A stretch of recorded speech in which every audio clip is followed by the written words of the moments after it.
The Shadow of the Asylum.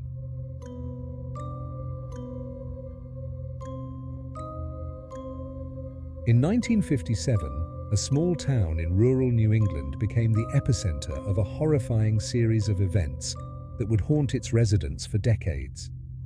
But it wasn't until years later that the truth came out. The truth about the abandoned asylum on the outskirts of town and the unspeakable horrors that occurred behind its crumbling walls. The Harrington Asylum had once been a place of refuge, a haven for the mentally ill who needed care and shelter in a world that was not yet ready to deal with their conditions. But as time went on, the asylum's reputation began to change. The town's population dwindled, and the once bustling institution fell into disrepair. The staff were often overwhelmed, understaffed, and the treatment methods were primitive at best.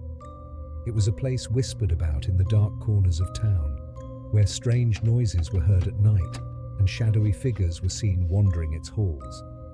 In the spring of 1957, the asylum was finally closed, its doors bolted shut after the last of the patients were transferred to a newer facility. No one was ever told why the asylum had been abandoned so suddenly. Rumors circulated of cruel experiments, bizarre treatments, and dark secrets hidden beneath the asylum's thick stone walls. But the truth was buried with the building, locked away and forgotten by all except a few. That was until Liam Mercer, a young reporter from the town's newspaper, became curious. Liam had grown up hearing the eerie stories of the Harrington Asylum. He'd heard tales from his father, a former police officer, about strange lights flickering in the windows long after the building was supposed to be abandoned. His friends had dared each other to sneak onto the grounds after dark, and some claimed to have heard voices or seen figures watching them from the upper windows. One evening, Liam decided to investigate the asylum for himself. Armed with a flashlight, his camera, and a notepad, he ventured to the decaying structure, determined to uncover the truth behind the stories. The asylum was located at the edge of a thick forest, and as he approached, the air seemed to grow colder, heavier. The towering building loomed over him, its broken windows like hollow eyes staring into the night. The rusted gates were partially open, creaking as the wind blew through them. Inside, the ground was overrun with weeds and ivy, nature slowly reclaiming what man had abandoned. Liam stepped cautiously onto the grounds, his flashlight flickering in the oppressive darkness. The air smelled stale and damp, and the once pristine walls of the asylum were now covered in graffiti and decay. He made his way inside, his heart pounding as the door creaked open. The interior was worse than he had imagined. The walls were lined with peeling paint, and broken furniture lay scattered across the halls. There was a distinct smell, one of mildew, old paper, and something far worse. It was as though the building had been abandoned in a hurry, as if something had driven everyone away. Liam began taking photos, documenting the damage. But as he moved deeper into the building, he started to hear something, soft, echoing whispers. He froze. At first he thought it was the wind, but the voices grew clearer, more distinct. They sounded like muffled conversations, strange murmurs in the distance. He moved toward the sound, his feet scraping against the cracked floorboards. The whispers led him to the old administration wing of the asylum. The door to what appeared to be an office was slightly ajar, and as he pushed it open, he felt a chill run down his spine. Inside, the air was thick, as if something was pressing down on him. On the far wall was a large, faded map of the asylum, with various sections marked in red. But what caught his attention was a photograph pinned to the wall, yellowed with age. It was a photo of the asylum staff from the 1940s, doctors, nurses, and orderlies, all smiling stiffly in front of the building. But standing in the back was a man whose face had been scratched out, as if someone had deliberately tried to erase him from history.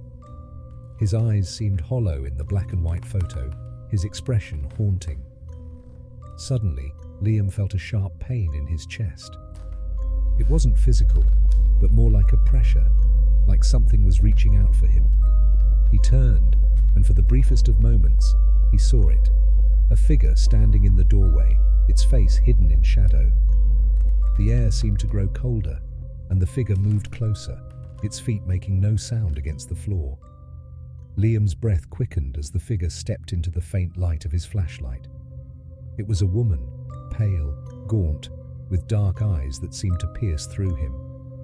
She wore an old-fashioned nurse's uniform, and though her features were blurred and indistinct, there was something about her that made Liam's heart race with fear. It was as if she didn't belong to this world. "Leave, now," she whispered, her voice like a rasping breath. Liam stumbled backward, his heart pounding. He turned and bolted for the door, but it slammed shut with a deafening crash. He struggled with the handle, panicked and desperate. The whispers grew louder, filling his mind with unintelligible voices. In a blind panic, Liam threw himself against the door, and with a final desperate push, it creaked open. He ran down the hallway, the whispers following him, getting louder and louder. As he passed by a cracked mirror, he glimpsed something that made his blood run cold. His own reflection, standing still while he was running. He didn't stop to look further. Liam didn't stop until he reached the front gates, gasping for breath, his heart racing. He never went back to the asylum after that night. But the town did not forget. The stories of the Harrington Asylum persisted, whispered between old residents, passed down from one generation to the next. Some say the woman Liam saw was a former nurse who had died in the asylum, still roaming the halls, seeking to torment anyone who dared to uncover the dark secrets of the place. Others believe it was the spirit of someone far more sinister, one of the patients who had been locked away and forgotten, now a vengeful force. Liam Mercer never wrote his story. He couldn't. The truth was too terrifying, too incomprehensible. And as for the asylum, it stood empty, its crumbling walls hiding secrets that no one would ever fully understand. The last time anyone dared to enter the Harrington Asylum, it was said that the whispers had grown even louder, and the shadow of the nurse had been seen once more, standing at the window, watching those who dared to disturb her peace. Some doors are meant to remain closed, and some stories should never be uncovered. No.